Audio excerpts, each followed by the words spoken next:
దేవునికి మహిమ కలుగునుగాక. మహిమ ఘనత క్రీస్తు ప్రభావం దేవునికి కలుగుగాక. దేవా నామమున మీకు శుభము కలుగునుగాక. దేవుని కృప సదాకాలం తోడైనగాక. మంచిది. ప్రాముఖ్యమైన సమయంలో కూర్చోగనక దేవుని యొక్క మాటలు వినేటప్పుడు అందరము కూడా శ్రద్ధగా దేవుని యొక్క మాటలు ఆలకించాలి. వాక్యం చెప్పేటప్పుడు ఎవరు కూడా తిరగకుండా, పక్కవారితో మాట్లాడకుండా మనసు పెట్టి దేవుడి మాటలు మనము జాగ్రత్తగా ఆలకించాలి. ఎందుకంటే దేవుడి మాటలు వినేటప్పుడు అశ్రద్ధగా ఉంటే మనం వచ్చిన సమయం అంతా కూడా వ్యర్థమైపోతుంది. కనుక మంచిది. మత్తయి సువార్త 3వ అధ్యాయము 12వ వచనం చదువుకుందాము. ఆయన చేతిలో ఉన్నది, ఆయన చేతిలో ఉన్నది. ఆయన తన కళ్ళమును బాగుగా శుభ్రము చేసి గోధుమలను కొట్టులో పోసి ఆరని అగ్నితో పొట్టును కాల్చివేయునని వారితో చెప్పాను. వారితో చెప్పిన చాలండి. చదువుబడిన దేవుని యొక్క వాక్యములో యోహాను గారి దగ్గరికి 3వ అధ్యాయం నుంచి మనం చూస్తే కొంతమంది వచ్చి దేవుని వాక్యానికి లోబడి, దైవ చిత్తానికి లోబడి తాము పాపాలు ఒప్పుకుని మారు మనసు పొంది బాప్తిసం పొంది చక్కగా ఇంటికి వెళుతున్నారు.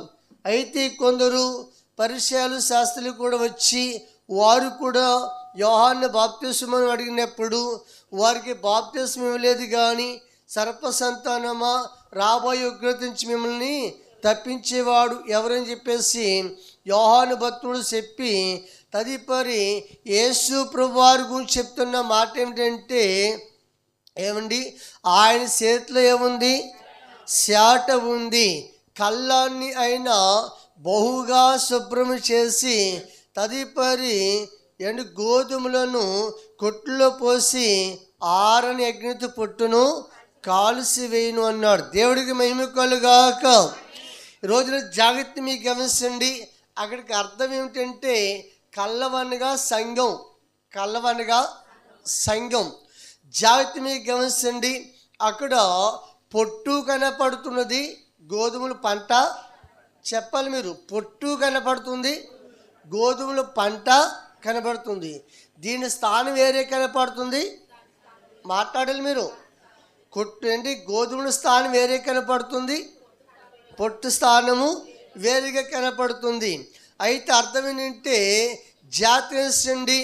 ఇప్పుడు దేవుడి పిల్లలైన మనకు కూడాను ఆ మాట వ్యవసాయం చేసే వారి గురించి కాదు, కానీ వ్యవసాయంలో ఉన్న లక్షణాలు చూస్తే మనకి అర్థమవుతుందని. ఎందుకంటే ఒక వ్యవసాయం ఊడ్చే రైతు జాగ్రత్త దాని మీద ఒక ఆశ పెట్టుకుని పండి ఊడతాడు.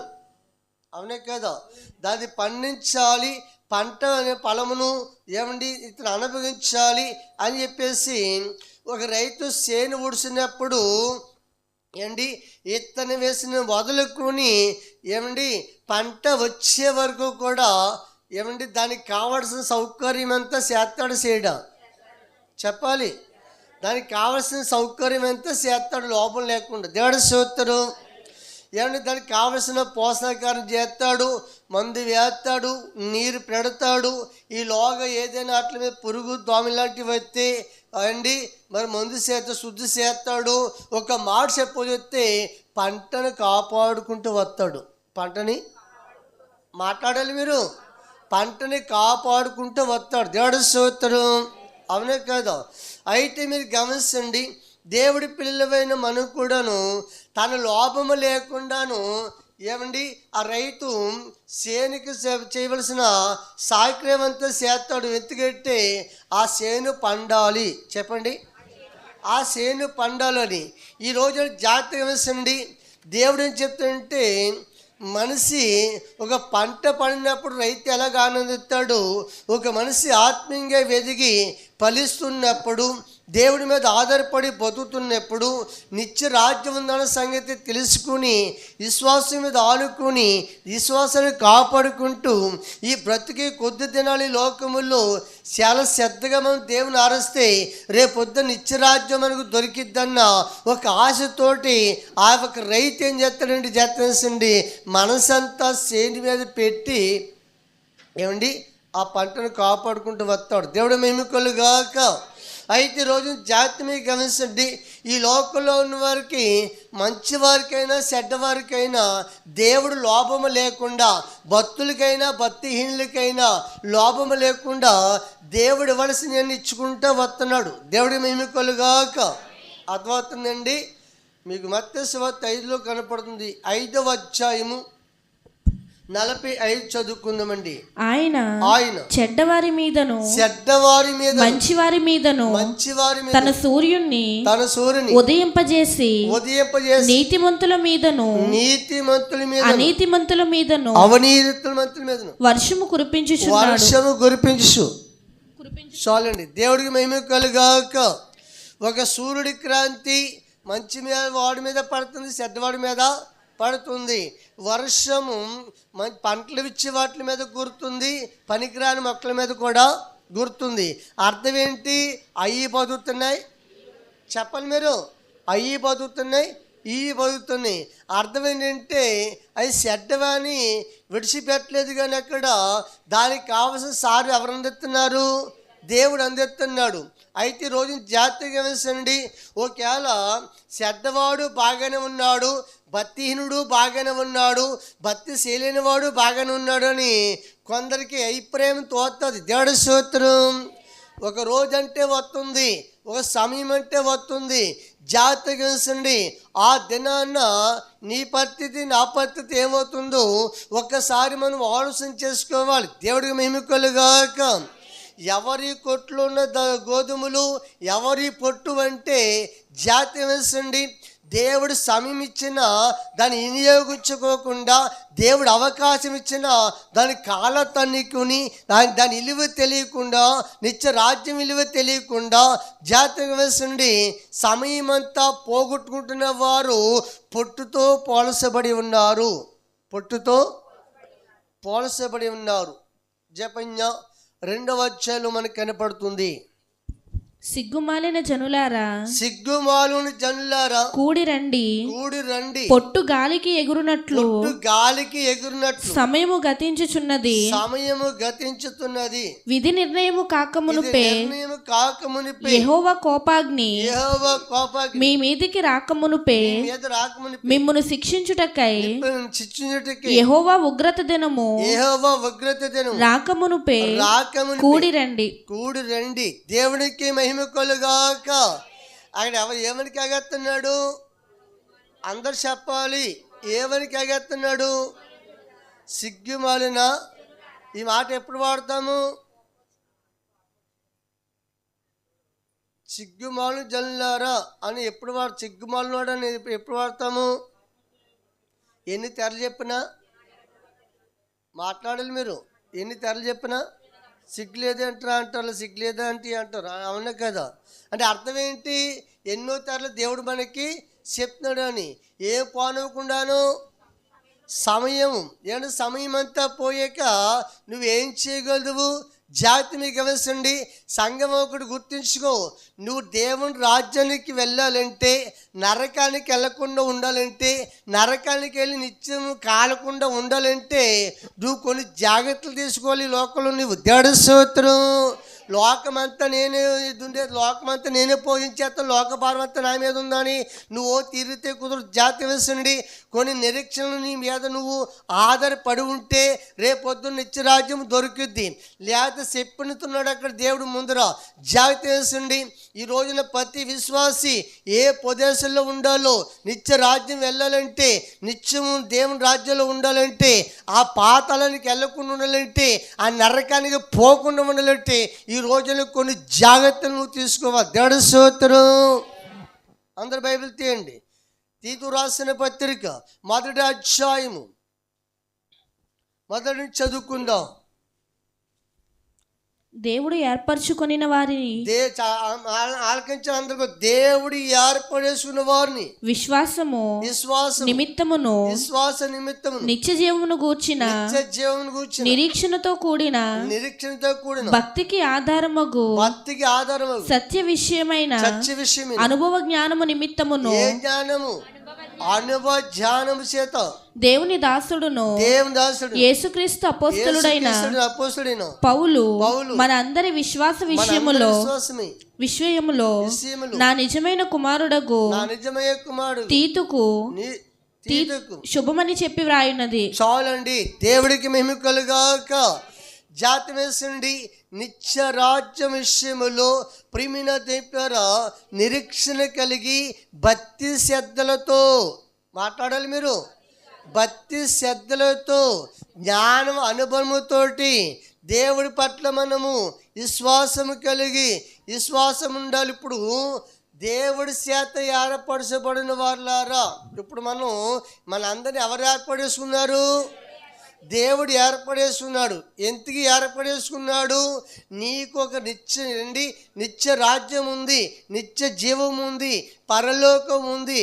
ఆ స్థానానికి చేరాలంటే అక్కడ కొన్ని లక్షణాలు చెప్పాడు. దేవుడి స్తోత్రం. ముందర విశ్వాసం, మనిషికి ఏముండాలి? విశ్వాసం ఉండాలి. తర్వాత ఏముండాలి? నిరీక్షణ ఉండాలి. తర్వాత భక్తి పట్ల ఏముండాలి? శ్రద్ధ అనుభవం ఉండాలి. వాక్యం పట్ల ఏముండాలి? సత్య అనుభవము ఉండాలి. ఈరోజు జాగ్రత్త మీకు గమనించండి. దేవుడి పిల్లలమైన మనము ఏమండి, ఇంకా కొందరికి ఎంత కాలం గడిచిపోయినా దేవుడి పట్ల అర్థం కాక సమయం పోగొట్టుకుంటున్నారు. తర్వాత జాగ్రత్త, నష్టపోయేది దేవుడా, నష్టపోయేది మనిషా? అమ్మ చెప్పాలి. నష్టపోయేది దేవుడా, నష్టపోయేది మనిషా? మనిషే. దేవుడి స్తోత్రం. ఈరోజు జాగ్రత్త మీకు గమనించండి. దేవుడి పిల్లవైన మనకు కూడాను చెబుతూ ఉన్నాడు, ఈ ఆలున్నవారు రేపు కాపాడతలేని లోకం ఇది. మీకు అర్థమైందా? ఇంతలో కనపడి అంతలో పోతున్నాం. ఇప్పుడు మాట్లాడినోడు ఆటో పాపులో వస్తే గంటలో కనపడతలేదు. అమ్మ మీకు అందరికీ అర్థమవుతుందా? జాగ్రత్త మీకు గమనించండి. ప్రియమైన దేవులారా, సమయం పోగొట్టుకుంటే కనుక రేపొద్దున నష్టపోయేది నీవే. అందుకే ఇక్కడ వ్యవసాయ గురించి దేవుడు చెప్తున్నాడు. దేవుడి స్తోత్రం. వ్యవసాయకుడికి ఉన్న ప్రేమ ఏంటి? లోపము లేకుండా చేనికి పెట్టవలసినంత పెడతాడు. అవునే కదా? చూడవలసినంత చూస్తాడు. భూమి మీద నీకు ఇవ్వాల్సినంత ఇస్తాడు. దేవుడే స్తోత్రం. భూమి మీద నీకు ఇవ్వాల్సినంత ఇస్తాడు. నీ చేయవలసినంత చేస్తాడు. తర్వాత జాతీయ ఒక రోజు అంటే వస్తుంది. అంతేగన్నాడు, ఇది నిర్ణయము. అందరూ మాట్లాడాలి. ఇది నిర్ణయము. ఒక దేవుడి చేతిలో ఒక రోజు ఉంది. ఆ రోజు ఏంటో తెలుసా? జాగ్రత్త మీకు గమనించండి. దేవుడి పిల్లవైన మనము అది ఉగ్రత దినము నండి. కళ్ళాన్ని శుభ్రం చేసే దినం అన్నాడు. అంటే సంఘాన్ని శుభ్రం చేసే దినమని సమయం పోనిచ్చుకుంటే జాగ్రత్త. ఒక మాట చెప్తున్నాను, నిన్న భక్తి ఉంది, నిన్న కూటం ఉంది. నిన్నటికి కూటానికి మనం రాలేదు. ఒక మాట ఏమండి, నిన్ను నువ్వు భోజనం చేయలేదు. నిన్నటి ఇవాళ నువ్వు పెట్టేస్తే తింటావా?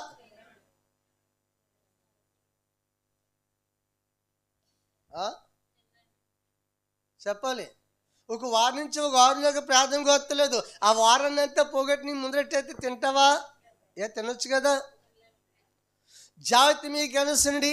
ప్రియమైన దేవులారా, ఒక రోజున దేవుడు చెప్తున్నాడు, సమయం పోగొట్టుకుంటున్న వాడు దేవుడిచ్చిన సమయం వినియోగించుకునే విశ్వాసి రేపొద్దున్న నష్టపోతావు. జాగ్రత్త. దేవుడి స్తోత్రం. నీ ఆత్మపాతులు నీకు కూడా రావు, నీ ఘనతలు నీకు కూడా రావు. జాగ్రత్త మీకు గమనించండి. ఎందుకు ఈ మాట చెప్తుంటే, నువ్వు భక్తి చేస్తున్నది, నువ్వు దేవుణ్ణి నమ్ముకున్నది, యుగ యుగములకి నీకు ఒక ఘనత ఉంది. భూలోకలు ఉండగా బతికి ఉండగా అర్థం చేసుకోవాలి. దేవుడి స్తోత్రం.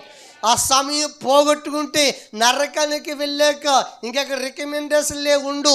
పాతాలన్నీ పోయాక అక్కడ మీకు చెప్పబడిన మాట తెలుసా? ఇప్పుడు మనకు కూడా కొన్ని సందర్భాలు చెత్త పొట్టు అంటిస్తాం. అంటిస్తామా? అది ఎప్పుడు అలాగే ఆరకుండా ఉంటుందా? కానీ చెప్పి ఏం చేస్తుంది? ఆరిపోద్ది. మరి ఇక్కడ యేసు ప్రభువు ఏమన్నాడు? అమ్మా, ఎప్పుడు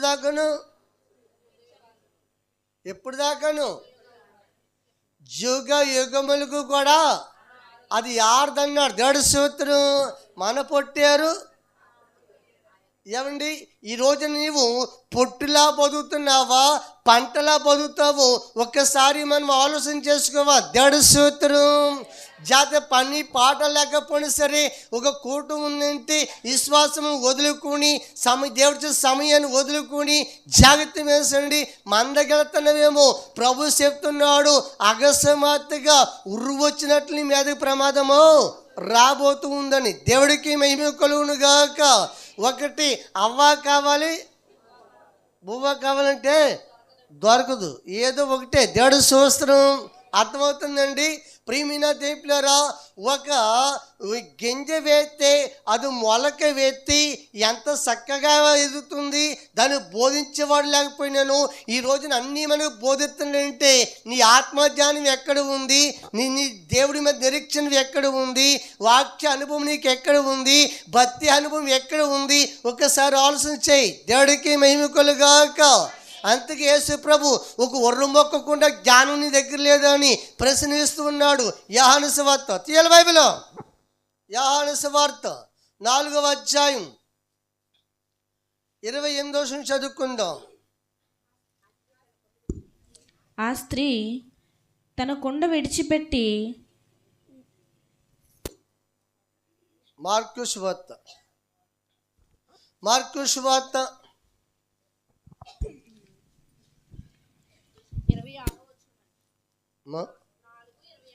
4వ అధ్యాయం, మార్కు సువార్త 4వ అధ్యాయము 26వ వచనం చదువుకుందామండి. మరియు ఆయన ఒక మనుష్యుడు భూమిలో విత్తనము చల్లి రాత్రింబగళ్ళు నిద్రపోవచ్చు మేల్కొనుచు ఉండగా వానికి తెలియని రీతిగా ఆ విత్తనము మొలిచి పెరిగినట్లే దేవుని రాజ్యం ఉన్నది. భూమి మొదట మొలకను తరువాత వెన్నును అటు తరువాత వెన్నులో ముదురు గింజలను తనంతట తానే పుట్టించును. పంట పండినప్పుడు కోతకాలము వచ్చినదని సేద్యగాడు వెంటనే కొడవలి పెట్టి కోయునని చెప్పాను. దేవుడికి మహిమ కలుగాక. ఏమండి ప్రియమైన చెప్పారా? ఈ చరిత్ర అంతా మనకు తెలియదేమి కాదు. రైతు విత్తనం వేసుకుంటున్నాడు. విత్తనం వేసుకున్నాక అది మొలకెత్తుతుంది. మొలకెత్తి నీ కళ్ళ ముందే పెరుగుతుంది. చెప్పాలి, నీ కళ్ళ ముందే పెరుగుతుంది. ఒక విషయం చెప్తే ఆలకించండి. ఒక్కొక్కసారి మందేసిన పచ్చబడి చేను, అర్థమవుతుందా? మందేసిన పచ్చబడు, దాన్ని ఏమంటారు? ఏ లాభం? మందేసిన కాయదు, మందు వృధా పోద్ది. మీకు అర్థమవుతుందా? మందు వృధాగా పోద్ది. ఆ మందు కాయలు అంటే ఇప్పుడు దానికి ఏముంది? ఆ మందు పేయండి, ఆ మందులు ఆక్కుంటలేదేంటి, పచ్చమడతలేదంటే అది అర్థం ఏంటి? దానికి పేరుంది జింక లోపం. ఏ లోపం? జింక లోపం ఉందని. దేవుడికి మహిమ కలుగాక. ఈ రోజున దేవుడి పిల్లలైన మనకు కూడాను జింక లోపం ఉందని, అది ఒక పంట వ్యవసాయకుడికి ప్రియమైన దేవుడు జాతి మీకు గమనించండి. మళ్ళీ దాన్ని ఏం చేస్తాడంటే జింక లోపం ఉందని విడిచిపెట్టడు. కానీ మళ్ళీ ఏం చేస్తాడు తెలుసా? దానికి తగ్గ ఎరువు తీసుకుని, దానికి తగ్గ మందు తీసుకుని మళ్ళీ ఆ చేనుని పండించడానికి రైతు చాలా ప్రయాస పడతాడు. దేవుడు స్తోత్రం. అవునా కాదు? ఈ రోజున జాతీయ చెప్తున్నాడు, ఒక ఒర్రు మొక్కను చూడు. దేని చూడమన్నాడు? ఒక ఒర్రు మొక్కను చూసినప్పుడు నువ్వు విత్తనం వేస్తున్నావు, అది మొలకెత్తుతుంది, నీ కళ్ళ ముందే పెరుగుతుంది, నీ కళ్ళ ముందే వెన్ని వేస్తుంది, నీ కళ్ళ ముందే తయారు అవుతుంది అన్నాడు. దేవుడికి మహిమ కలుగాక. ఈ రోజున దేవుడి పిల్లలైన మనము ఎందుకు ఈ మాట దేవుడు సెలవిస్తున్నాడంటే నిజమే చెప్పారా? అయితే ఆ గింజ ఎప్పుడైతే మొలకెత్తిందో అది చక్కగా వెదిగి, ఏమండి ఒక రోజుకి నువ్వు వేసింది ఒక గింజే కావచ్చు, కానీ అది అనేక గింజలను రైతుకి ఇస్తుంది, చక్కగా తయారవుతుంది. తానంతట తానే. చెప్పాలి, మీరు అందరూ మాట్లాడాలి. తానంతట తానే తయారవుతుంది. అమ్మ అర్థమవుతుంది అందరికీ? తానంతట తానే తయారవుతుంది. దేవుడి స్తోత్రం. ఈ రోజున తయారవే కొలది దాని ఒక రూపకాల ఏర్పడుతుంది. ఏం ఏర్పడుతుంది? ఒక రూపకళ ఏర్పడుతుంది. ఈ రోజున జాతకండి, ఈ రోజున ఒక ఎన్ను, ఒక చేలో ఉన్న దుంప తానంతట తాను ఎలా పంట తయారవుతుందో, ఈ నేక తనంతట తాను గింజ ఎలా తయారవుతుందో, ఎవరికి వారు నీ అంతట నువ్వు తయారు అనుభవజ్ఞానములో. దేవుడి స్తోత్రం. ఏ జ్ఞానములో? అనుభవజ్ఞానములోను ఆత్మ విషయములోను నిరీక్షణ కలిగి నిత్య రాజ్యము గూర్చి నువ్వు గుర్రి పెట్టుకుని నీ అంతట నీవే తయారు కావాలి. దేవుడి స్తోత్రం. ఒకరిని చూసి ఒకటి చెడిపోయేలాగా ఉండకూడదు. ఒక అల్ప విశ్వాసం చూసి ఒక అల్ప విశ్వాసి మళ్ళీ అల్ప విశ్వాసం తయారయ్యేలాగా ఉండకూడదు. చెప్తున్నాడు, నీ అంతటి నీవే అవ్వాలి, నీ అంతటి నీవే తయారు కావాలి. ఎక్కడికి వెళ్ళాలంటేని మాట్లాడాలే, ఎక్కడికి వెళ్ళాలంటేని నిత్య రాజ్యానికి నువ్వు వారసులు కావాలంటే, వారసురాలు కావాలంటే నీ అంతటి నువ్వేం కావాలి? ఏమండి, ఎవరిలో ఎంత జ్ఞానం ఉందో ఎవరు తెలుసు?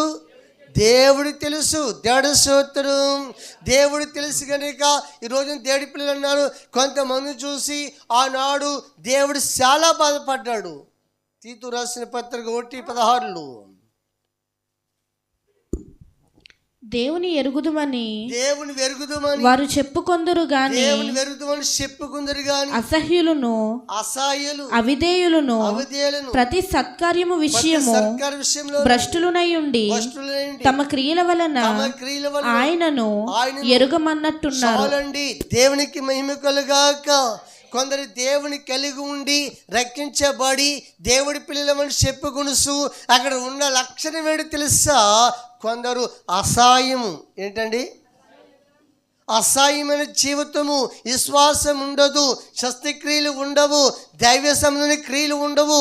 అలాంటి వారు దేవుని వెరుదు అని చెప్పుకుంటారట, దేవుని బిడ్డలమని చెప్పుకుంటారట. అయితే దేవుడు చెప్తున్నమాట ఏంటంటే వారు దేవుడి పిల్లలమని చెప్పుకుంటున్నారు కానీ అసహాయమైన కార్యాలు వాళ్ళు చేస్తున్నారు. అసహాయమైన కార్య జీవితము ఈ రోజున మన జీవితంలో కనుక ఉంటే దాన్ని ముందరే కడిగేసుకోవాలి. దేవుడి స్తోత్రం. అందుకే రాత్రి చెప్పాను కదా, యేసుక్రీస్తు ప్రభువు ఎందుకు వచ్చాడు? పాపాలను తుడిసివేయటానికి వచ్చాడు. దేవుడి మహిమ కలుగాక. ఈ రోజున దేవుడి పిల్లలమైన మనము ఎందుకంటే మీ మీద ఖర్చు పెట్టుకునో లేదా మిమ్మల్ని సిగ్గుపరచాలని కాదు, కానీ దేవుడి చేతులు ఎత్తి చెప్తున్నాను, చేతులు దండం పెట్టి చెప్తున్నాను, దేవుడు నీకు సమయం ఇస్తే వినియోగించుకుని బ్రతుకు, దేవుడు తల యొక్కి బ్రతుకు, దేవుని హత్తుకుని బ్రతుకు.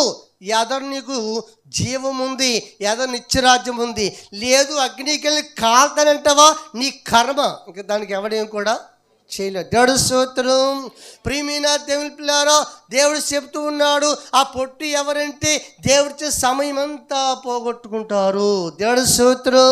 ఈ రోజున దేవుడి పిల్లలమైన మనము ఎత్తుకెట్టి నిన్ను దేవుడు ఏర్పడేసుకున్నాడు. దేవుని ప్రణాళిక నీ మీద ఉంది కనుక ఆయన పాద సన్నిధిని చేర్చుకున్నాడు. చేర్చుకుంటమే కాకుండా చెప్తున్నాడు, చేర్చుకున్న నీకు కొన్ని లక్షణాలు ఉండాలని, విశ్వాసం ఉండాలని, నిరీక్షణ ఉండాలని, వాక్య జ్ఞానం ఉండాలని, ఏమండి ఆత్మవిషయంలో భక్తులై ఉండాలని కొన్ని లక్షణాలు దేవుడు మనకి చెబుతూ ఉన్నాడు. దేవుడు స్తోత్రం. ఏండి వాడు చదువుకుని విద్యార్థి ఉన్నాడు, ఫెయిల్ అయిపోయినాడికి ఆగేసిస్తాడు ఉద్యోగం. చెప్పాలి మీరు ఎవరికి ఇస్తారు? ఏమండి ఒక జాబ్ చేయాలంటే ముందర చదువుకున్న వాడు పక్కన పెట్టి మళ్ళీ ఎంత ట్రైనింగ్ కావాలి నువ్వు? దేవుడి మహిమ కలుగాక. ఏమండి ఈ రోజున అసలు మనిషికి జ్ఞానం ఎక్కడ పోతుందో తెలుసా? నేను చనిపోయిన నేను దేవుని రాజ్యాన్ని దేవుని వెనుకుంటా, దేవుని రాజ్యానికి వెళ్ళాను, నిత్య రాజ్యం నాకు ఉంది, పరలోక రాజ్యం ఉంది, దాని కొరకు నేను ఎంతైనా కష్టపడాలన్నా నా అండి ఆ మాటే మనిషి మర్చిపోతూ ఉన్నాడు. దేవుడి స్తోత్రం. ఆ మాటే మనిషి మర్చిపోతూ ఉన్నాడు. చెప్తున్నాడు, ఒక ఒర్రుదుంపని మన ముందు పెట్టాడు. ఒక ఒర్రుదుంపని తానంతటా చెప్పాలి మీరు, తానంతటే తాను ఏమవుతుందట? తయారవుతుందట. పాలు పోసుకుంటుందట. చెప్పండి, ఏం పోసుకుంటుంది అదండి? ఆ వరి గింజ, ఆ వరి చేను ఎన్ని వీనాక తాను అంతటా తానే పాలు పోసుకుంటుంది. దేవుడి స్తోత్రం. చెప్ప తాను అంతటా తానే పోసుకుని ముదురు గింజలా తయారవుతున్నది. పంటకి వస్తుంది. పంటకి వస్తుందనే మాటకి అర్థం తెలుసా? పండే కొలిదే ఒరిగిద్ది. పండే కొలిదే ఆత్మీయంగా ఎదుగులు ఎప్పుడు కూడా దేవుడికి ఒదిగే ఉంటారు. దేవుడి స్తోత్రం. దేవుని ఒదిగే ఉంటారు. దేవుని అడుగు జాడల్లోనే ఉంటారు. దేవుడితో అనుభజ్ఞానం పొందుకుంటారు. దేవుడితో సమయాన్ని వినియోగించుకుంటారు. దేవుని నామానికి ఒక సత్యక్రియలు చేసే బిడ్డలాగా నిలబడగలుగుతారు. దేవుడి స్తోత్రం. ఈరోజున జాగ్రత్త మీకు గమనించండి. ఒక మాట మనకి, రైతు 12 గింజలు పట్టుకెళ్తాడా? 12 గింజలు పట్టుకెళ్తాడా? అమ్మా చూడండి, రైతు విత్తనాలు మూట ఎట్టుకెళ్ళినప్పుడు అన్ని విత్తనాలకి కనపడతాయి. అవునా కదండి? అవి కొన్ని నీటిలో వేయక ఏం చేస్తాయి? అప్పుడే తేలిపోతాయి. మొలకెత్తు, భూమిని అత్తుకో. దేవుడి స్తోత్రం. అర్థమవుతుంది కదండి? కొన్ని విత్తనాలు ఆ మడి జల్లేటప్పుడే రైతేమో కొనుక్కొని అవన్నీ విత్తనాలే కదా, అవన్నీ వడ్లే కదా అని ఆ మూట ఎట్టుకెళ్ళి నెత్తి మీద ఎట్టుకెళ్ళి నానబెట్టి పైత్తనాలని చేసి మళ్ళీ జల్దిలోకి కొన్ని అప్పుడేమైపోతాయి? తేలిపోతాయి. ఇంక నువ్వు ఎంత నొక్కినా మాట్లాడరే, మీరు ఎంత నొక్కినా దానికి భూమిని అత్తుకోవద్దు. ఎత్తుకట్టి దాంట్లో ఏం లేదు, సారం లేదు. దేవుడి స్తోత్రం. సారం కలిగిన గింజ నేరుగా వెళ్ళిపోయి ఎక్కడ అత్తుకుంటుంది? చెప్పాలి. సారం కలిగిన గింజ, తోడుకున్న గింజ, పండిన గింజ నేరుగా నువ్వు విత్తనం వేయగానే ఎక్కడ ఎత్తుకుంటుంది? భూమిని ఎత్తేసుకుంటుంది. దేవుడి స్తోత్రం. అవునే కదా? అందులో సారం లేనిది ఏం చేస్తే తేలిపోద్ది. తేలిపోయి జాతి ఎట్టి గాలెత్తే, చెప్పండి, ఎట్టి గాలెత్తే అటే వెళ్ళిపోద్ది. రైతు ఏం చేస్తుంటే ఒడ్డు చేరాక గొట్టు చేరాక తీసి గొట్టమాడేసి ఏమండి గొట్టమాడతాడు. ఇంకా కాచి ఎంతమంది తొక్కేస్తారు దాన్ని. అవునే కదా? కచ్చపిచ్చ తొక్కేస్తారు. ఎందుకంటే ఈ రోజున కొన్ని పరిస్థితుల్లో ప్రభు కూడా ఏ ప్రాంతానికి వెళ్ళినప్పుడు ఆ ప్రాంత వాసులు ఎలాంటి వారో ఆ పని వృత్తిని పెట్టి బోధించబడైనా. దేవుడి స్తోత్రం. అర్థమైందా? కమసాల దగ్గరికి వెళ్ళినప్పుడు కమసాలు అని చెప్పాడు. వ్యవసాయ దగ్గరికి వెళ్ళినప్పుడు, కుమారి దగ్గరికి వెళ్ళినప్పుడు ఈ రకంగా ఎతికెట్టి వాళ్ళ చేసే వృత్తిని బట్టి అర్థమవుద్దని ఉపమాన రీతిలో చెప్పుకొచ్చాడు. దేవుడి స్తోత్రం. అసలు మన భక్తి అంతా దేనికి? ఈ లోక సంబంధమైన వాటికైనా, లేకపోతే మనకి ఒక నిత్యరాజ్యం, ఒక ఏర్పాటు ఉందన్న గురి విశ్వాసం మన దగ్గర ఉందో లేదో ఒకసారి ఆలోచన చేసుకో. దేవుడి స్తోత్రం. ఏమండి, ఈ లోకంలో కాదు, ఈ లోకంలో బతికి ఎవడైనా బతికేస్తాడు. దేవుడి స్తోత్రం. అవునే కదా? ఈ లోకంలో బతికి కదండి, ఈ లోకంలో బతుకుంచి ఈ లోకంలో మేలు గురించే కాదు మనం ప్రభు నమ్ముకుంటాం. అసలు నీకు ఇంకా కంటికి కనపడినది, నీ ఊహకి అందనది శ్రేష్టమైన కృప ఉంది. దేవుడికి మహిమ కలుగాక. ఈ లోకం గురించే మనం బ్రతికే బిడ్డలమైతే దౌర్భాగ్యులతో పోల్చాడు దేవుడు. కొరింథీయులకు రాసిన పత్రిక 15వ అధ్యాయము 19 చదువుకుందాము. ఈ జీవిత కాలము మట్టుకే మనము క్రీస్తునందు నిరీక్షించు వారమైన ఎడల మనుషులందరికంటే, ఎవరికంటే? మనుషులందరికంటే దౌర్భాగ్యులమై ఉందుము. దేవుడి స్తోత్రం. ఈ జీవిత కాలం మట్టుకే కాదంటే మన జీవితం. దేవుడి స్తోత్రం. ఇక్కడ తయారు కావాలి, అక్కడికి వెళ్ళాలి. ఇక్కడ తయారు కావాలి, అక్కడికి వెళ్ళాలి. ఇక్కడ తయారు అవ్వకుండా అక్కడికి ఏమి వెళ్ళలేమండి. దేవుడికి మహిమ కలుగాక. నీ జీవితం విలువైనది, సెలవైనది దేవుని నది. నీ జీవితం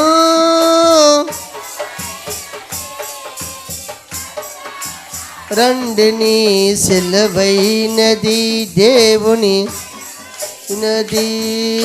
సంపాదన కోసమే పుట్టలేదు నీవు, పోయేటప్పుడు ఏది మళ్ళీ పడ సంపాదన కోసమే పోయేటప్పుడు ఏది, పోతున్న వారిని నీవు చూసుట లేదా,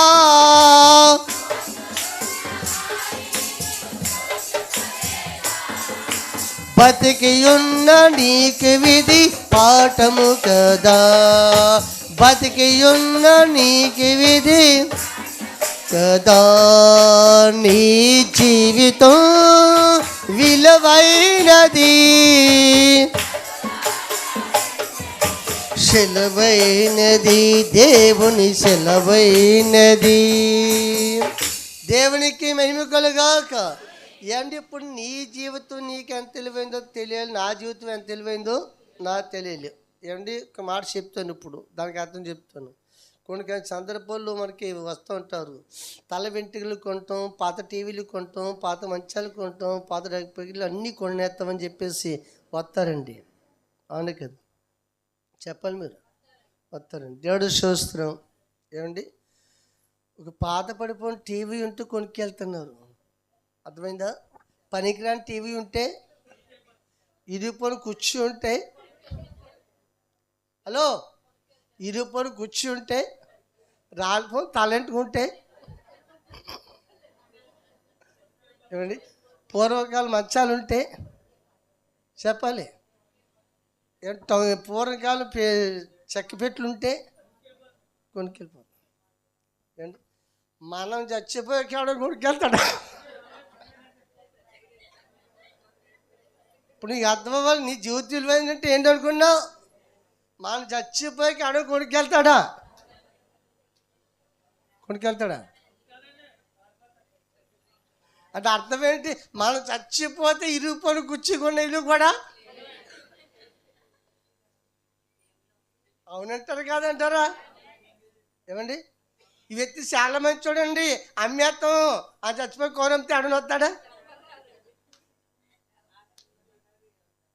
ఇప్పుడు మీకు చెప్తానండి, నీ జీవిత విలువైందంటే ఒక ఇరుపని కుర్చీకి ఉన్న విలువ కూడా మనం చచ్చిపోతే శవానికి లేదు.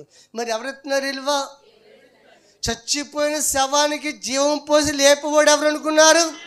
మరి ఆ జీవం గల దేవుని నువ్వు హత్తుకోకుండా ఎక్కడికి వెళ్తావు? ఆ జీవం గల దేవుని అనుభవం లేకుండా నువ్వు ఎక్కడికి వెళ్తావు? ఆ దేవుని గల జీవం మాట వినకుండా ఎక్కడికి వెళ్తావు? ఆత్మీయంగా తయారవకుండా నువ్వు ఎక్కడికి వెళ్తావు? రోజు జాగ్రత్త మీకు గమనించండి. ఏదో నార్మల్గా వస్తున్నాం వెళ్ళిపోతున్నామంటే కాదు, నీ అంతటి నువ్వు తయారవ్వాలి. ఒక వ్యవసాయకుడు మనం చూస్తున్నాము, ఒక వరిదంప తానంతటి తయారవి దాన్ని పోషించిన కాపాడిన రైతుకి నేను పండాను అని నిరూపించుకుంటుంది. దేవుడు స్తోత్రం. ఏమండి దానికి ఎవరైనా బోధించేవాడు ఉన్నాడా? లేడు. ఎందుకో తెలుసా? నన్ను భూమి మీద వేసి పెంచిన రైతు ఉన్నాడు, నా నీరు పెట్టిన రైతు ఉన్నాడు, నాకు మందేసిన రైతు ఉన్నాడు, నా పురుగు పట్టినప్పుడు నాకు జబ్బు చేసినప్పుడు నన్ను బాగు చేసిన రైతు ఉన్నాడు. ఆ రైతు కొరకు నేను పండాలి. దేవుడు స్తోత్రం. ఆ రైతు కొరకు నేను పండాలి. దాన్ని బోధించేవాడు లేకపోయినా దాని అంతటి తాను తయారవుతుంది. దేవుడు స్తోత్రం. ఈ రోజున దేవుడి పిల్లవైన మనం కూడాను నీ అంతటి నువ్వు ఆత్మీయంగా తయారవ్వాలి. ఏ గడియో ఏ క్షణమో ఎవరికి తెలియదు. దేవుడు స్తోత్రం. ఇంకా ఏమండి పూర్వకాలము మరణాలు కొన్ని చూసిన తెలిసి పెద్దవారు అయ్యారు, వయసు అయ్యిందని. ఇప్పుడు ఆ తేడాలన్నాయా? ఏమీ లేదు. దేవుడు స్తోత్రం. చిన్న పెద్ద తేడా లేదు. మరణానికని భక్తుడు ఎవరు మంచి ఆత్మీయంగా కట్టిన పాట. ఈరోజు జాగ్రత్త ఏమిసండి, దేవుని పిల్లలమైన మనము ఒక గురి మర్చిపోవద్దు, ఒక మాటను మర్చిపోవద్దు, ఒక విశ్వాసం మర్చిపోవద్దు. ఎందుకంటే దేవుడిని ఏర్పడేసుకున్నది నిన్ను అంటించి తగలెత్తానికి కాదు, పాతాలకు అంపుతానికి కాదు, నరకానికి అంపుతానికి కాదు, నిత్య రాజ్యములోనికి తీసుకెళ్తానికే దేవుడిని ఏర్పడేసుకున్నాడు. దేవుడికి మహిమ కలుగాక. అంతు కాబట్టి దేవుడి పిల్లవైన మనము సమయం ఇంకా పోగొట్టుకుని మనిషిలాగా నువ్వు ఉంటావేమో, అలాంటి పద్ధతులు మానుకో. దేవుడు స్తోత్రం. నీకేదైనా కొదువొస్తే దేవుడు పాదాల దగ్గర మోకరించి అడుగు, నీ కొదువును తీర్చేవాడు ఆయన. నీ మనం ఆలకించేవాడు ఆయన. మనం చనిపోయాక మన జీవం పోసి లేపేవాడు ఆయన. అంత గొప్ప దేవుడు మనం కలిగి ఉన్నాం. దేవుడికి మేము కలుగాక అండి. ప్రియమైన పాట పాడుతున్న దేవదశలో ఉన్న పాట. ఏ జబ్బునైనాను యేసు నామము చెప్పి ఎగరాగొట్టెదవాని, భూజనులు సావంగా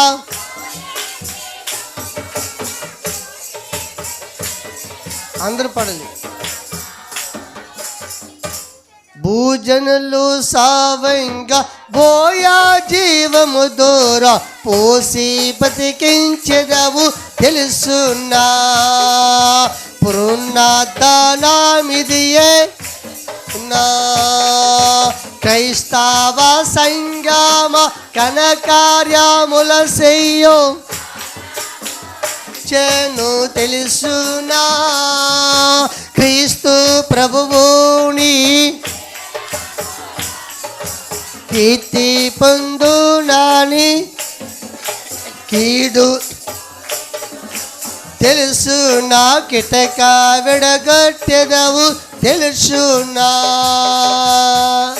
దేవునికి మహిమ కలుగునుగాక. ఈరోజున జాతీయ వేసండి. దేవుడి పిల్లలమైన మనము బైబిల్లో కొందరు భక్తులు అన్నారు, ఆయన వెంబడించాను, అత్తుకుని నేను బ్రతికాను, ఆయన అడుగుజాడలు నడిచాను అని బైబిల్ రాయబడిన భక్తులకి నిత్య రాజ్యం కొరకు వాళ్ళకి దేవుడే ముందర చెప్పాడు. దడసూత్రం బైబిల్లో ఒక భక్తుడు ఉన్నాడు చూడండి, యోబు గారు. ఒక భక్తుడు 3 మంది భక్తులు ఉంటారు. ఆ భక్తుల లక్షణం చెప్తున్నాడు చూడండి. యోబు గ్రంథము నీ అడుగు జాడలు పెట్టి నడుస్తున్నాను 23వ అధ్యాయము 11వ వచనం అందరు తీసుకోవాలి. నా పాదములు ఆయన అడుగు జాడలు, నా పాదములు తన అడుగు జాడలు పెట్టి విడవక నడిచినవి నేను ఇటు అటు తొలగక ఆయన మార్గమును అనుసరించి నడుచుతని. దేడు స్తోత్రం. సరే, ఆయన దేవుడు మార్గాన్ని విడిచిపెట్టి తిరగలేదు, ఆయన అడుగు జాడలు విడిచిపెట్టి తిరగలేదు. మరి అలాంటి భక్తుడికి ముందర చెప్పేశాడు ఏమని తెలుసా దేవుడు? ఏంటి నైనా నువ్వు నాతో నడుతున్నావు, చెప్ప నువ్వు నాతో నడుతున్నావు, ఆజ్ఞ లోపడుతున్నావు కనుక ఏమండి ఈ లోకంలో ఏముంది స్టాండర్డ్గా ముఖాముఖిగా నువ్వు చూస్తావన్న దేవుడు స్తోత్రం. యోబు గ్రంథం మనకు కనపడుతుంది 19వ అధ్యాయము 26వ వచనము. ఇలాగు నా చర్మము చీకిపోయిన తరువాత శరీరముతో నేను దేవుని చూచెదను, నేను దేవుని చూసేదను, నా మట్టుకు నేనే చూచెదను, మరి ఎవరునూ కాదు. చాలండి. దేవుడికి మహిమ కలుగాక. మీకు అర్థమైందండి? ఈ శరీరము మాట్లాడాలి. ఈ శరీరము సీకిపోయిన తర్వాత నా ఎంతటి నేను దేవుణ్ణి ఏ శరీరంతో చూస్తాడు? ఇప్పుడు మన చనిపోయాక సమాచేసగా శరీరం చీకిపోతుందా, గట్టిమడిపోతుందా? చీకిపోతుంది, మట్టిలో కలిసిపోతుంది. దేవుడు స్తోత్రం.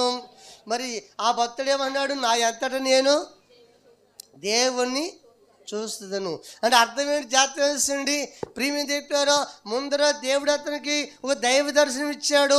యోబు ఎన్ని కష్టాలైనా, ఎన్ని నష్టాలైనా, ఎన్ని శోధనలైనా, ఎన్ని బాధలైనా, ఎన్ని నిందలైనా మోసుకుంటూ నా వైపు చూస్తూ బతికావు. దేవుడు స్తోత్రం. ముఖాముఖిగా నువ్వు నన్ను అక్కడ చూస్తావు. ఈ శరీరం ఎలాగ ఎప్పటికైనా చీగిపోద్ది, అవునే కదా? ఏమండి మరణం అంటారా? రోగంతోనే వస్తుంది, బాగున్న వస్తుంది ఎప్పటికప్పుడు. నువ్వు అంటలేదు, అంటలేదు చెప్పాలి, అవునే కదా? అయితే జాతి మీకు గమనించండి, దేవుడి పిల్లవైన మనము ముఖాముఖిగా దేవుని చూసే ధన్యతను ఎందుకు భక్తుడు దేవుడు తెలియజేశాడంటే ఆయన లోక వైపు చూడలేదు, దేవుడి వైపు చూస్తే బతికే. దేవుడు స్తోత్రం. నిందలు వచ్చినాయా? అయినా బహుమానంగా అనుకున్నాడు. ఆర్తి పోయిందా? నాది కాదు అనుకున్నాడు. దేవుడు స్తోత్రం. ఆర్తి పోయిందా? నాది కాదు అనుకున్నాడు. బిడ్డలు పోయారు, ఏమండి దేవుడు ఇచ్చాడు, దేవుడు తీసుకున్నాడు అనుకున్నాడు. అంతా మరి చెప్పండి, ఇందా పాడే కదా, అంతా నీ మేలుకే, అంతా అంతా మన మేలుకే. దేవుడు స్తోత్రం. అంతా మన మేలుకే అన్నాడు. ఆ రకంగా నష్టం వచ్చినా నా మేలు కొనుక్కున్నాడు, కీడు వచ్చినా నా మేలు కొనుక్కున్నాడు, ఏంటి సోదరులు వచ్చినా నా మేలు కొనుక్కున్నాడు. అందుకే భక్తుడు దేవుడు చదివిస్తున్నాడు, నా కుమారుడా నువ్వు ముఖాముఖిగా నన్ను చూస్తావు. దేవుడు స్తోత్రం. అందుకు ఏమండి నా మట్టుకి నేను అన్నాడు. అక్కడ చెప్పాలి, భార్య ఉందా లేదా, పిల్లలు ఉన్నారా లేదా చెప్పాలి. మేము అందరం వెళ్ళిపోతామన్నాడు అక్కడికి. మరి ఎవరు అందరే మీరు నీ మట్టికి నువ్వు తయారు కావాలి, నా మట్టికి నేను తయారు కావాలి. ఈయన వెన్ను ఎలాగైతే తయారవుతుందో, ఏమండి జాతరసండి, ఎలాగైతే భూసారం లాక్కుంటుందో, ఎలాగైతే దైవానుసారం ఏంటి మనము కూడా దైవానుసారం లాక్కుంటూ దేవుడి సమయాన్ని వినియోగించుకుంటూ చక్కగా పండిన ఎండి ఆత్మీయంగా తయారైన వాడిని గోధుమ పంటతో దేవుడు పోలిచాడు. దేవుడు స్తోత్రం. పంటతో పోలిచాడు. పోలిసాక అది తీసుకెళ్ళి కొట్లో వేసుకుంటానంటే అర్థం ఏంటి తెలుసా, నిత్య రాజ్యానికి అది వారసులుగా కనపడుతుంది. దేవుడు స్తోత్రం. ఏంటి పొట్టు ప్రేమ చెప్పారా జాత తెలుసండి. అక్కడ మరణం ఏంటి తెలుసా, కొన్నిసార్లు వ్యవసాయదారుకులు దాన్ని పట్టిపోయాక పొట్టుకి అగ్గిపొల్లు వేస్తారు, కానీ చెప్పటికి ఆరిపోద్దా. మరి ఈ అగ్ని ఏంట్లాంటిది అమ్మా, అసలు పొట్టు అని చెప్పి ఉంటుంది, ఇలాగ అంటుకుంటే అలా కాలిపోద్ది, అవునే కదా. మరి దేవి అగ్ని అమ్మా, ఆరని దేవుడికి స్తోత్రం. ఆరని అగ్ని అంట. ఏమండి దేవుడి పిల్లలమైన మనము చెప్పండి, పొట్టు ఎవరు? ఇంకా చదివించాను కదా,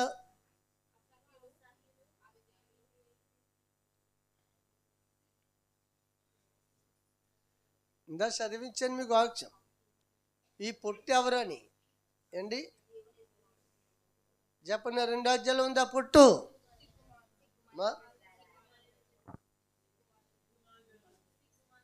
మరి అది చదువు కిందకి.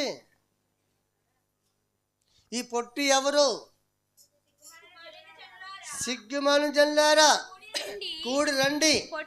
పొట్టు గాలికి ఎగురునట్లు సమయము గతించిపోతుంది. దేవుడు స్తోత్రం. సిగ్గుమాను జనులను నేను మాట్లాడినమ్మోయ్, నాకు మనసు అలాంటి మనసు లేదు. దేవుడు స్తోత్రం. ఏమండి మళ్ళీ నా మీద కోపించుకుంటాను, మీ ఇంటికి వచ్చింది చెప్తున్నాడు. సిగ్గుమాను జనులారు కూడి రండి, సమయము గతించిపోతుంది. సమయం పోగొట్టుకుంటే ఏమవుతుంది, పుట్టుతోనే పోడసపడి ఉంది. దేవుడి స్తోత్రం. అయితే దేవుడి సన్నిధి ఎందుకు రమ్మనంటే లోక నటన ఒకసారి నువ్వు దృష్టిలో పెట్టుకో. ఏమండి నివసానికి ఎంతమంది పడుతున్నారు, దాన్ని వెళ్తున్న వాళ్ళు కాలిపోతున్నారు, దాన్ని వెళ్తున్న వాళ్ళు చనిపోతున్నారు. వేసంటే ఏంటి బతుకున్న వాళ్ళని కావాలని చంపేస్తున్నారు. మాట్లాడతలేదు మీరు, అవునే కదా. ఈ లోకం ఎంత భయంకరంగా ఉంది. దేవుడి స్తోత్రం. లోక నటన చూడు గతించిపోతుందండి,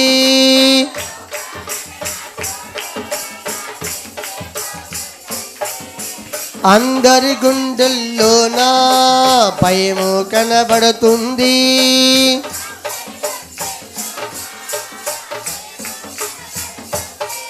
తుఫానులు వచ్చూసుండే, భూకంపములు వచ్చూసుండే, తుఫానులు వచ్చు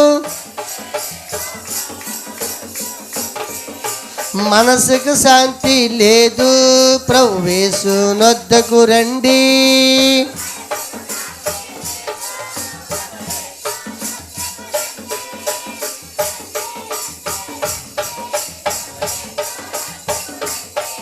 మీ పాపం పోవాలంటే సరే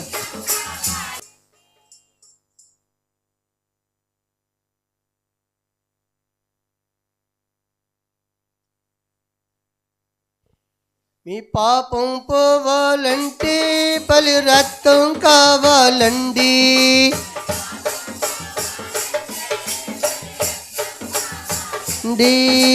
సిలువలో కాచిన రక్తం మీ పాపానికి విడుదల దండి.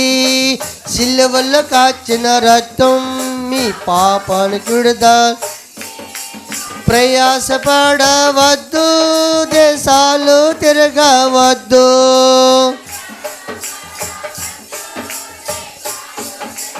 వద్దు, ముక్తి కోసం మీరు పలు తిప్పల పాడకండి. ముక్తి కోసం మీరు పలు కండి. రండి రండి రండి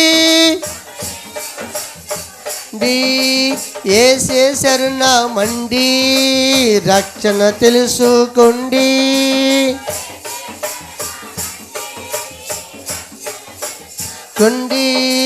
గురుతులు జరుగుసుండే గుడి వద్దకు చేరు. గుర్తులు జరుగుసుండే గుడి వద్దకు చేరు. మీ పాపాలొప్పుకుండి, మీకు మోక్షం దొరుకునండి. పడలే మీ పాపాలొప్పు. ఇక మార్గాలెన్నో లేవు, ఇది ఒకటే మార్గమండి. మార్గమంది సర్వలోకం వెళ్ళ సువార్త వినబడుతుంది.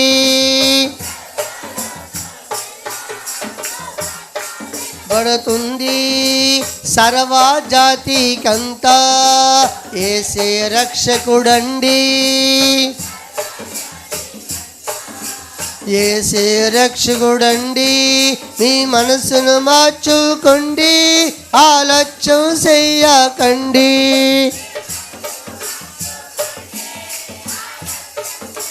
కండి ప్రభు యేసునొద్దకు రండి, మీ పాపాలొప్పుకోండి.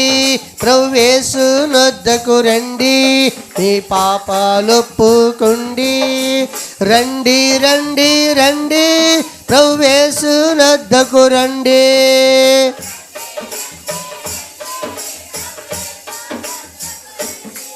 దేవునికి మహిమ కలుగాక. ఈరోజు నేను చేస్తుంది, పోయిన టైం మీద పోయిందేమో, పోయిన దినాలే గడిచిపోయినేమో. ఇక నేనే జాగ్రత్త మీకు గమనించండి. దేవుని పిల్లలైన మనము ఇప్పుడు జాగ్రత్త మీకు గమనించండి. చెప్తున్నాడు, సమయం పోగొట్టుకున్నవాడు, సమయం దేవుడితో గడపలేనివాడు, సమయానికి దేవుడు సన్నిధికి రాలేనివారు ప్రభు చెప్తున్న మాట ఏంటంటే, పోయింట్ అయ్యా నువ్వు తీసుకురాలేవు. తీసుకొస్తావా చెప్పాలి. పోయింట్ అయ్యాని నువ్వు తీసుకురాగలుగుతావా? రాలేవు కదా. దేవుడు స్తోత్రం. ఈరోజు దేవుడి పిల్లలని మనకు కూడా ఎందుకు మాట చెప్తాడంటే, నిజే ప్రేమిస్తారు, దేవుడికి దూరంగా ఉండి బతకండి, దేవుడికి ఎడబాటే బతకండి. సాధించగలది ఏది కూడా లేదు. దేవుడు స్తోత్రం. ఒక మాట చెప్పాడు వేసిపోయి, నాకు ఏరే ఉండి ఎండిపోతుందా ప్రయోజనం ఏమి? ఎందులో ఎండిపోతావు? ధనంలో సముద్రంలో ఉండొచ్చేమో, ఆత్మీయ జీవితంలో ఎండిపోతాం అంతే. దేవుడు స్తోత్రం. ఆత్మీయ జీవితం ఎండిపోతాం. ఆత్మీయ జీవితంలో ఎండిపోయి చేయగలది ఏది కూడా లేదు. ప్రభు చెప్తున్నాడు, యోహాను అన్నాడు, శాట ఆయన చేతిలో ఉంది, కళ్ళని ఆయన శుభ్రం చేస్తాడు అండి.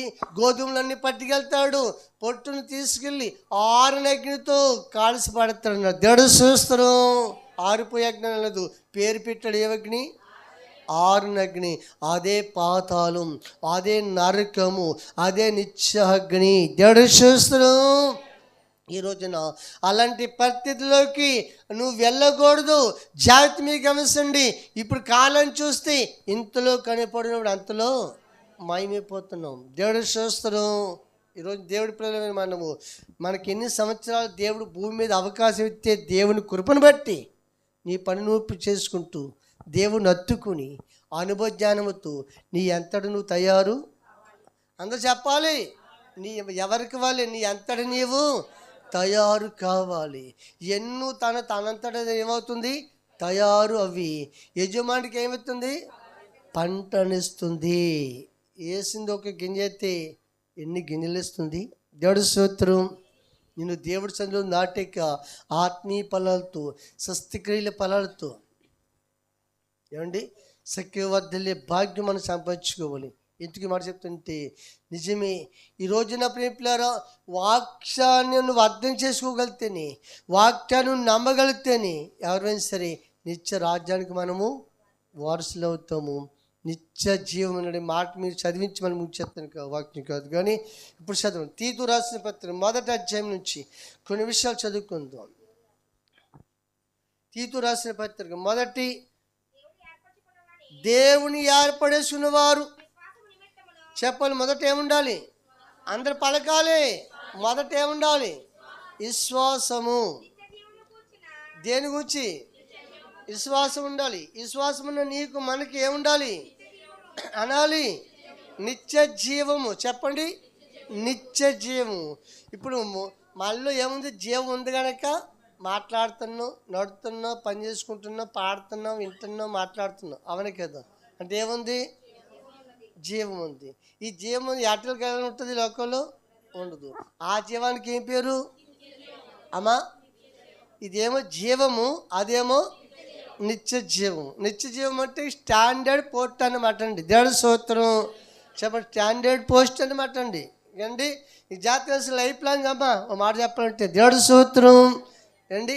జాతి మీకు గమనించండి, నిత్య జీవానికి కావలసినటువంటి 1 విశ్వాసము, 2 అమ్మా నిరీక్షణతో కూడిన భక్తికి ఆధారమగు సత్య విషయమైన అనుభవ జ్ఞానము నిమిత్తము దేవుడి దాసుడును. చాలండి. దేవుడి మహిమ కలుగాక. సంగమం 1 మొదట విశ్వాసం ఉండాలి, తర్వాత నిరీక్షణ. నిరీక్షణ అంటే నాకు ఆదరణ ఉంది. నిరీక్షణ అంటే నాకు ఆదరణ ఉంది, ఆదరణ ఉంది, ఆదరణ ఉంది. ఒక్కొక్కళ్ళు చాలా బాధపడతారు, కొంచెం ఏ ఆధారం లేని వాళ్ళు. నాకు ఇంకే ఆదరణ లేదు. నువ్వు ఏ ఆధారం లేనదని నువ్వు అనుకోవద్దు. దేవుడి స్తోత్రం. ఈ లోకలు ఎంత ఆదరణ విడిచిపెట్టి వెళ్ళిపోయాయి ఆదరణ.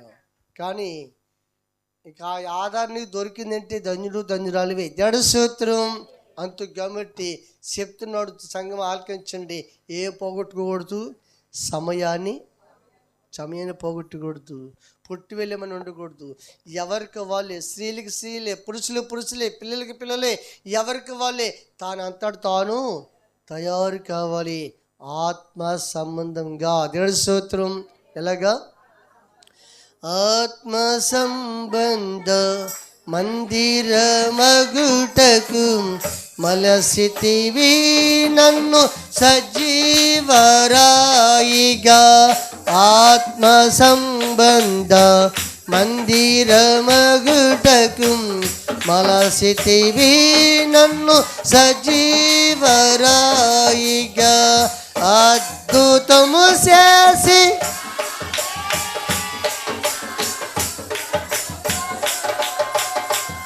ఆహారం చేసినావే నీ దేహము ఎల్లాయి వృద్ధి నాకు కలగజేసితివి. ఆరాధనా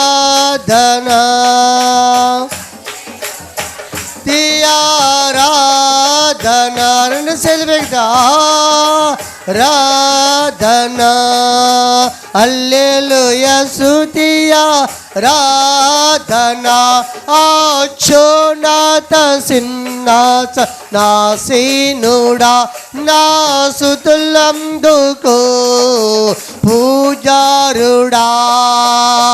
మేలుతో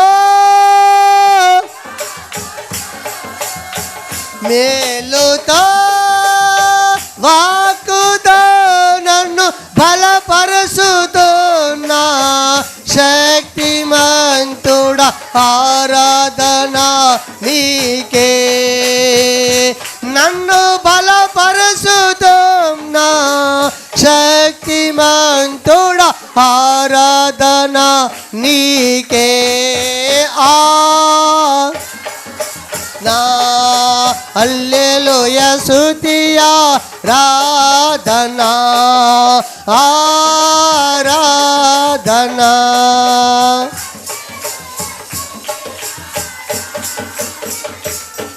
బోలో యేసు మహారాజుకే, త్వరగా రాను రారాజుకే, సిద్ధపరిచి సంఘానికే.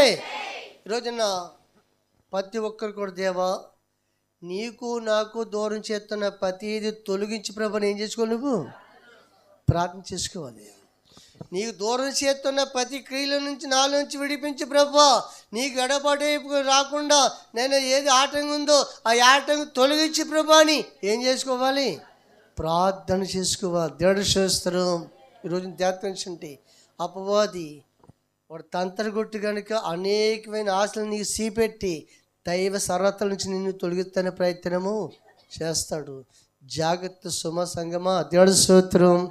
ఎదుగట్టి ప్రభు చెప్పాడు ఈ మాట అనండి, నీ జీవితము విలువైనది. చెప్పాలి ఆ మాట.